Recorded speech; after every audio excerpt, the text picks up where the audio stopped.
امروز می‌خوایم در مورد یه تکنولوژی واقعا شگفت‌انگیز صحبت کنیم. در مورد هنر پنهان کردن داده‌ها، اونم درست جلوی چشم همه توی فایلای کاملاً معمولی. یه روشی که هر چقدر هوشمندانه است، به همون اندازه هم میتونه برای قانون و نظم چالش‌های خیلی بزرگی درست کنه. ببینید، این ایده ارسال پیام‌های مخفی چیز جدیدی نیست. یه خواسته خیلی قدیمیه. از همون دوران باستان تا همین امروز که تو عصر دیجیتال زندگی می‌کنیم، آدما همیشه دنبال یه راهی بودن که بتونن مخفیانه با هم ارتباط برقرار کنن. خب، سوال اصلی همینه. چطوری میشه یه پیامی رو فرستاد که اصلا هیچ کس نفهمه پیامی وجود داره؟ ببینید، اینجا صحبت از رمزگذاری نیست که پیام رو نامفهوم کنیم. صحبت از اینه که خود وجود پیام رو از بیخ و بن پنهان کنیم. واقعاً چطور همچین کاری ممکنه؟ خب، به این کار میگن نهان نگاری. این کلمه از یه واژه یونانی به معنی نوشته پوشیده شده میاد. در واقع یعنی پنهانکاری در بالاترین سطح ممکن. مثلا به جوهر نامرئی یا اون نقطه‌های خیلی ریز توی فیلم‌های جاسوسی فکر کنید.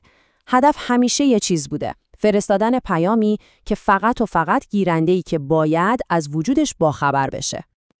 حالا بیاین همین ایده قدیمی رو بیاریم تو دنیای مدرن خودمون. امروز دیگه به جای کاغذ و جوهر ما با پیکسل ها و بایت ها سر و کار داریم.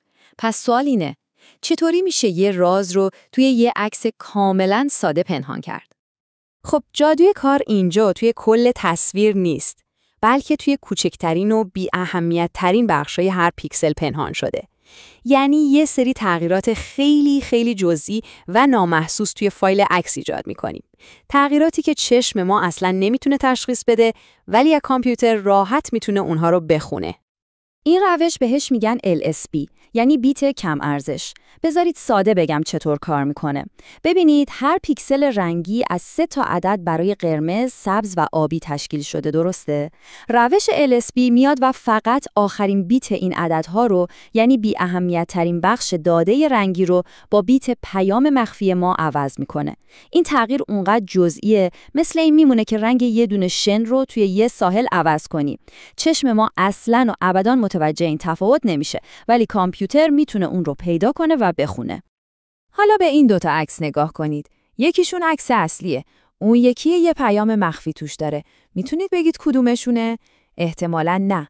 و قدرت این تکنیک دقیقاً همینه. یه فایل که به نظر کاملاً بی‌ضرره میتونه حاوی دستورالعمل‌های محرمانه، اطلاعات سرقتی یا یه نقشه کامل باشه، بدون اینکه هیچ کس حتی یه ذره هم بهش شک کنه. اما خب روش‌های ساده‌ای مثل LSB دیگه خیلی وقتا کافی نیستن. تحلیلگرای حرفه‌ای میتونن الگوهای آماری این تغییرات کوچیک رو پیدا کنن و اینجاست که هوش مصنوعی وارد بازی میشه تا این هنر پنهانکاری رو یه پله بالاتر ببره. یکی از خفن‌ترین روش‌ها استفاده از چیزیه که بهش میگن الگوریتم ژنتیک. اسمش شاید پیچیده باشه، ولی ایده‌ش خیلی جالبه. دقیقاً مثل تکامل تو طبیعته.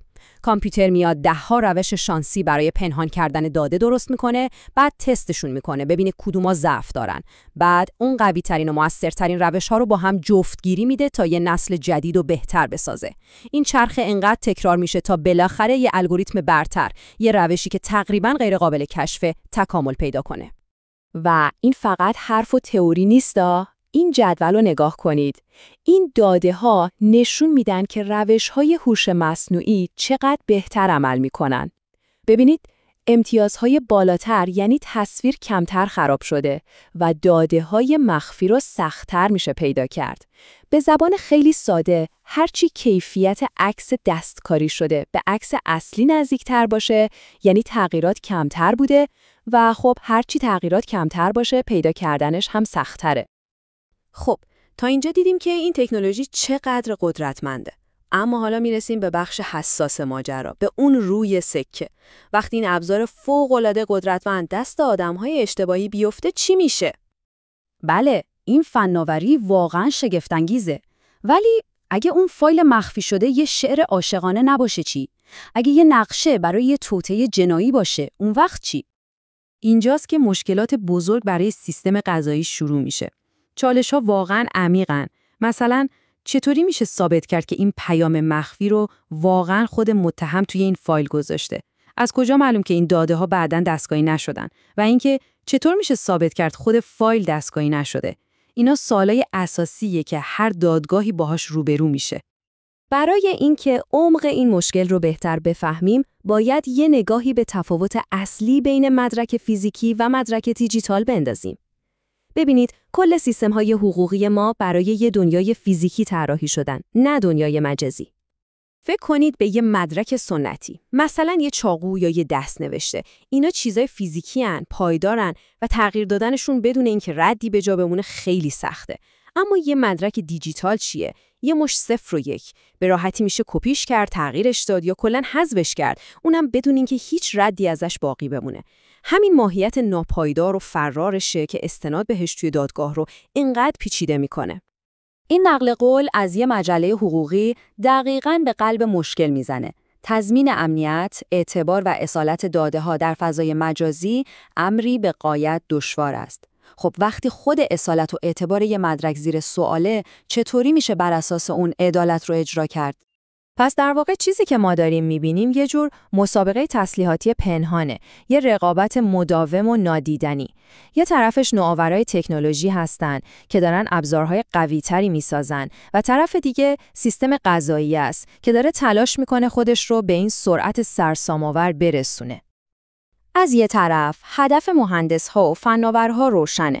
اونها میخوان ظرفیت جاسازی اطلاعات توی عکس‌ها رو بیشتر کنن، در حالی که امنیت و کیفیت رو هم حفظ میکنن. در واقع هدفشون ساختن یک گاو صندوق دیجیتالی بی‌نقصه. و درست در نقطه مقابل واقعیت دنیای حقوق قرار داره. همونطور که این منبع حقوقی به ما یادآوری میکنه، چالش اصلی برای دادگاه‌ها اثبات اعتبار داده‌هایی هست که ذاتاً قابل تغییر و انکار هستن. هر چقدر اون تکنولوژی پنهانکاری پیشرفته تر بشه، کار اثبات جرم هم سخت‌تر میشه.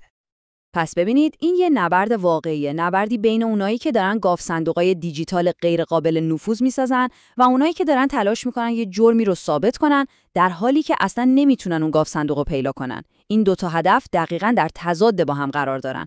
یکی دنبال پنهانکاری کامله و اون یکی دنبال شفافیت برای اجرای عدالت. این تنش واقعاً یکی از بزرگترین چالش‌های عصر دیجیتال ماست. و این همون سوالیه که می‌خوایم این بحث رو باهاش تموم کنیم. توی دنیایی که پنهانکاری دیجیتال به حد کمال برسه، کلمه مدرک اصلاً چه معنی پیدا می‌کنه؟ با پیشرفت روزافزون این تکنولوژی‌ها، تعریف ما از حقیقت، از مدرک، از اثبات جرم ناچاره که تغییر کنه. آینده عدالت شاید به جوابی که به این سوال میدیم بستگی داشته باشه.